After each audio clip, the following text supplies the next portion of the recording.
PhD की राहों में बदहाली का आलम है, उसकी याद तो साथ है मगर वो साथ नहीं। Hello and welcome everyone. आज हम बात करने वाले हैं रिज्यूमे पे सारे वो डाउट्स जो कि मुझे हुआ करते थे जब मैं बैचलर्स में था, मास्टर्स में था। आज सारे डाउट्स को क्लियर करते हैं क्योंकि मेरे भी अभी क्लियर हुए हैं। मैंने बहुत सारे रिक्रूटर से बात करी, प्रोफेसर से बात करी, सीनियर से बात करी, बहुत सारे यूट्यूब वीडियोस देखी हैं, तब जाके मैं इस कंक्लूजन में पहुंचा हूं जो मैं आज आपको बताने वाला हूं। सबसे पहले जो आपको ध्यान देना है वो ये कि before it actually reaches to a hiring manager और a recruiter, it first passes through ATS, applicant tracking system और सॉफ्टवेयर। कुछ भी हो सकता है, जो दोनों ही मिल रहे थे इंटरनेट में, इसलिए मैंने दोनों बोल दिया। बट ये करता ये है कि आपके रिज्यूमे को स्क्रीन करता है, look for the keywords, power words, और उसके बेसिस पे वो एक स्कोर देता है जिसके बेसिस में आपका रिज्यूमे सेलेक्ट होता है फॉर द फर्दर प्रोसेस। सबसे पहला स्टेप आपको ये करना है कि अपना रिज्यूमे आप जो भी बना रहे हैं, कैसे बनाएंगे उसके बारे में बात करेंगे, बट अगर जो भी बना रहे हैं उसको एटीएस फ्रेंडली बनाने का आपको करना है। थोड़े बहुत ट्रिक्स होते हैं जो कि आपको अपने रिज्यूमे में जॉब डिस्क्रिप्शन के बेसिस पे कीवर्ड्स को मेंशन करना है ताकि आपके रिज्यूमे का जो स्कोर हो वो ऊपर रहे। उसको कैसे कर सकते हैं? बहुत सारी वेबसाइट्स अवेलेबल है, इंडीड है, जॉबस्कैन है और resume.com है, जिनका यूज करके आप अपने रिज्यूमे को एटीएस फ्रेंडली बना सकते हैं। अपना अगर आप रिज्यूमे वहां पे अपलोड करेंगे तो आपको स्कोर भी बता के देगा कि इतना स्कोर है according to the job description. Again अब आपके सामने स्क्रीन में आपको दिख रहा होगा एक रिज्यूमे टेम्पलेट जो कि मुझे कहीं इंटरनेट से। तो आप शुरू करते हैं। यहाँ पे सबसे पहले आपने क्या करना है, अपना बढ़िया सा नाम लिखना है बोल्ड लेटर्स में एकदम टॉप में। आपकी कॉन्टैक्ट डिटेल्स आ जाएंगी। Doesn't have to be like this, template अलग अलग भी हो सकते हैं। लोग कई बार इसको जो है एक सिंगल लाइन में लिखते हैं कि भाई ईमेल, मोबाइल नंबर, और फिर नेक्स्ट लाइन में लिंक्डइन एंड गिटहब प्रोफाइल, ये सब मेंशन करते हैं। अब बात करते हैं लिंक्डइन प्रोफाइल की। देखो, अगर आपका लिंक्डइन प्रोफाइल ऑप्टिमाइज्ड है, आपने उसको अच्छे से मेंटेन किया है, अप टू डेट रखा हुआ है, वहाँ पे आप बहुत बढ़िया अबाउट सेक्शन आपके बारे में है, आपकी बहुत बढ़िया प्रोफेशनल हेडशॉट वहाँ पे है, आपका बैनर बहुत अच्छा है, इस तरीके से अगर आपका लिंक्डइन प्रोफाइल ऑप्टिमाइज्ड है तो it makes absolute sense to mention your LinkedIn profile here. Same goes for the GitHub. Chronology of the section that you actually mention in your resume. अब इसमें शुरू करते हैं इस चीज से कि पहले बोला जाता था कि एजुकेशन सबसे ऊपर होना चाहिए और उसके बाद ही आपका स्किल्स, प्रोजेक्ट, ये सब चीजें आनी चाहिए। ऐसा कुछ भी नहीं है, ऐसा कुछ भी नहीं है।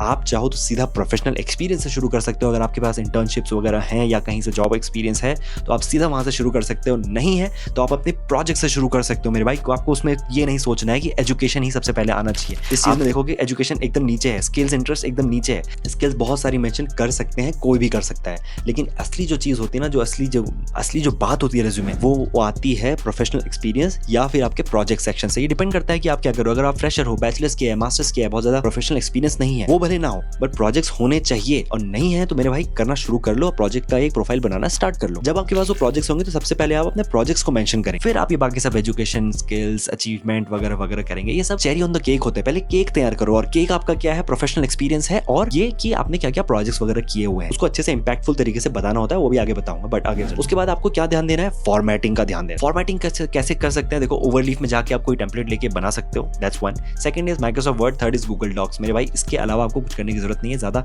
दिमाग नहीं लगाना है। कोई resume.com में जाके बना रहे, कोई कहीं जाके बना रहे, वो सब करने की जरूरत नहीं है, उतनी यूजफुल नहीं होती है। पर्सनली एक्सपीरियंस बताऊं, मैंने वो ट्राई किया था बट उतने बेकार होते हैं, उनमें मजा नहीं आता है। तो it's better to use Overleaf, Microsoft Word, Google Docs, जिसमें आप बहुत आराम से अपने रिज्यूमे को बना सकते हो। अब बात करते हैं तीसरा, फॉन्ट साइज क्या रखना है। हेडिंग्स हैं तो आप उसको 12 रख सकते हो, बाकी कंटेंट को 11 रख सकते हो। प्रोफेशनल फॉन्ट्स को ही लेना है, एरियल या कैलिब्री या आई डोंट नो मैंने सही बोला कि नहीं, बट ऐसे ही फॉन्ट्स होते हैं, उनको आपको यूज करना है। बहुत ज्यादा स्पेसिंग भी नहीं देनी है, बहुत कम भी नहीं रखनी है। ऑफ कोर्स अच्छा होना चाहिए, एक वाह ऐसा फील आना चाहिए। उसके बाद ग्रामेटिकल एरर नहीं होना चाहिए, स्पेलिंग मिस्टेक नहीं होनी चाहिए। यार ये तो विदाउट सेइंग आपको पता होना चाहिए, लेकिन फिर भी मैं आपको बताऊंगा, आपका भाई यहाँ पे है, आपको ये चीजें ध्यान देनी है। ये तो एकदम बेसिक चीज है, ये आइसिंग ऑन द केक चल रहा है अभी, ठीक है। चेरी ऑन द केक मैंने बता दिया, अचीवमेंट, स्किल्स वगैरह हो गया, but icing on the cake जो कि एक सुंदरता देती है वो ये है फॉर्मेटिंग, फॉन्ट्स, कलर बहुत ज्यादा यूज नहीं करने, ड्यूल टोन, दैट्स इट। उसके बाद ग्रामर सही होनी चाहिए, स्पेलिंग मिस्टेक नहीं होनी चाहिए। एक और चीज जो मेंशन करते हैं लोग वो ये कि एक पेज का रिज्यूमे होना चाहिए। Doesn't have to be one page all the time.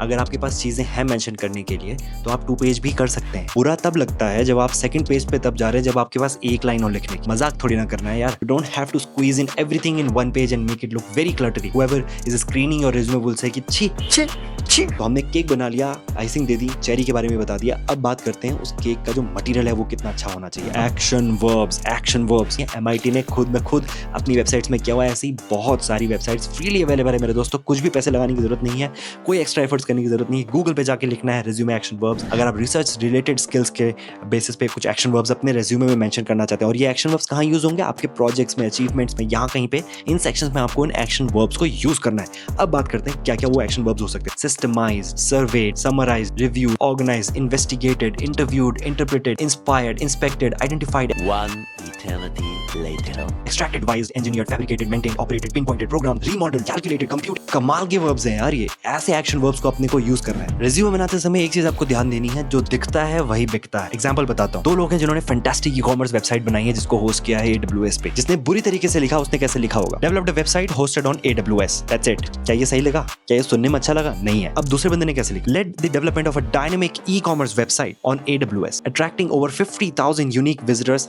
monthly and increasing the sales revenue by 35% in the first quarter.